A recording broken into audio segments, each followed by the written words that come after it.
Welcome to CEAZOR Snack Sandwich. Today we're going to start a new series called How to Ape DeFi. Now the point of this series is I'm going to find places that you can use your APE token. So any kind of protocol that allows you to use the APE token in DeFi, and I'm going to explain to you what you can do with that protocol. Now the idea here is to try to help people who hold APE token to find places to put it to work, okay? So today's video is about Wild Credit and the APE token inside Wild Credit. Wild Credit is a decentralized money market. So it's a place where you can lend and borrow tokens versus other tokens, okay?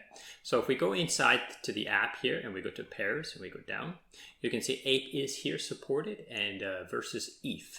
So basically what you have here is you have a bunch of isolated lending markets. So it's a place where you can lend and borrow these two tokens versus each other.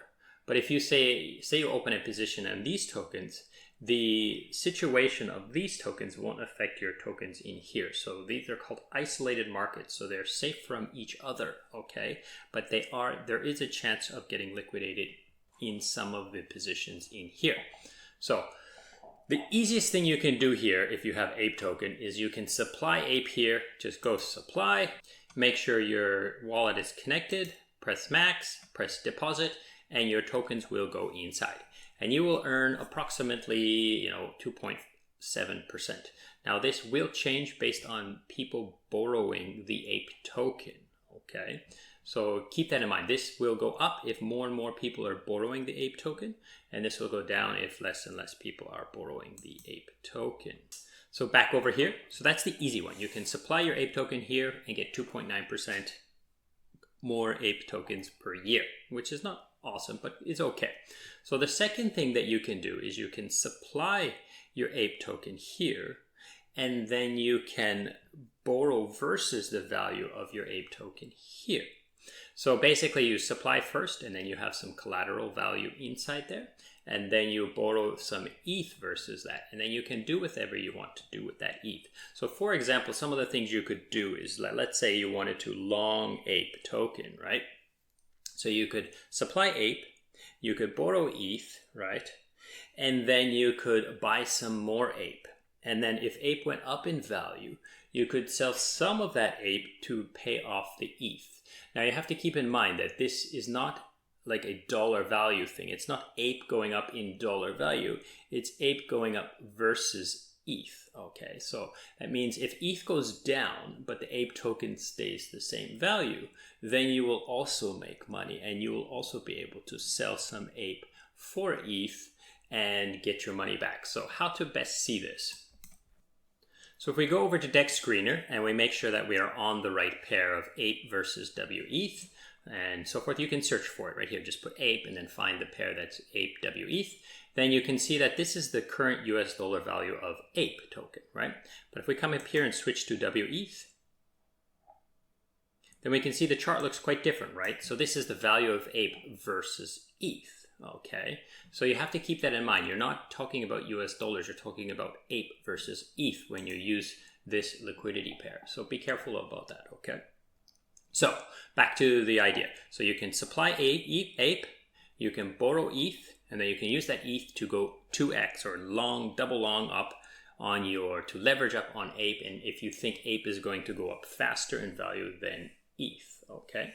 So keep that in mind, okay? Now, if you're bearish APE and you don't think APE is going to go up in value, you can do the opposite. You can supply ETH and you can borrow APE, and then you can sell the APE for ETH or whatever US dollars or something, and then when the APE goes down in value, you can buy it back cheaper, okay? So those are the use cases you hear, but you have to kind of know a few key things about this to be careful. And first is called the safety ratio. So the safety ratio means how much can you borrow safely.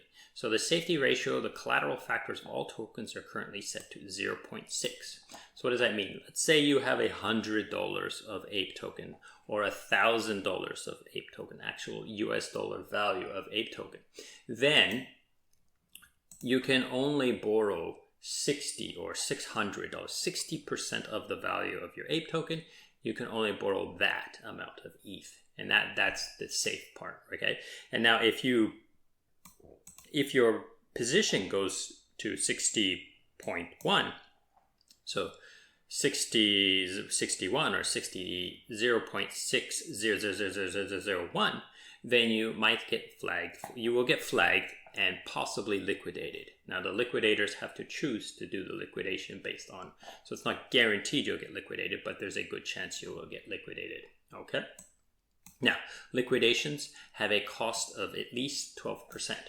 So what does that mean? They're going to basically take your collateral, sell it, pay off your debt, and make 12% off you. So they're going to sell 12% more of your collateral than your debt. Okay, so you have to be careful about this kind of use case. Okay, so be careful if you're going to actually ape this and try to, leverage up and so forth. Now, there are some other things to keep in mind. If you do borrow ETH versus APE, then you are rewarded 527% in the wild credit token. Okay. Now, if you borrow APE versus ETH, then you're rewarded 13% in that wild credit token. Okay.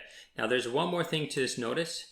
If you borrow, the borrow percentage is like interest on your debt. So keep that in mind as well. So if you use APE and you borrow ETH, currently you will pay 0%. But as you ape more and more and more, as more and more people borrow ETH, this percentage will go up. And the opposite, if you use ETH to borrow APE, then this percentage is what you're going to be paying per year on the APE token. So you have to kind of compare these two numbers, 12 versus 13. If you're getting more rewards, then it might be paying for itself to borrow this, okay? So you can kind of compare them, but you still have to manage it. You still have to keep an idea of like how much debt you're growing, because if APE goes sideways, let's say you borrow APE, right? And you want it to go long. Let's say you borrow APE and you sell it and you want it to go down in value, but your debt is growing 12% and it only goes down 8% in a year, then you are actually losing money, okay? So you have to keep that in mind, okay? So that's pretty much it. I hope this has been useful. I'm going to try to find some more use cases for APE in DeFi and try to give you a little look at what is how to and a little introduction to DeFi, so you can kind of join the DeFi game if you have APE tokens. Okay, so thank you so much for watching and goodbye.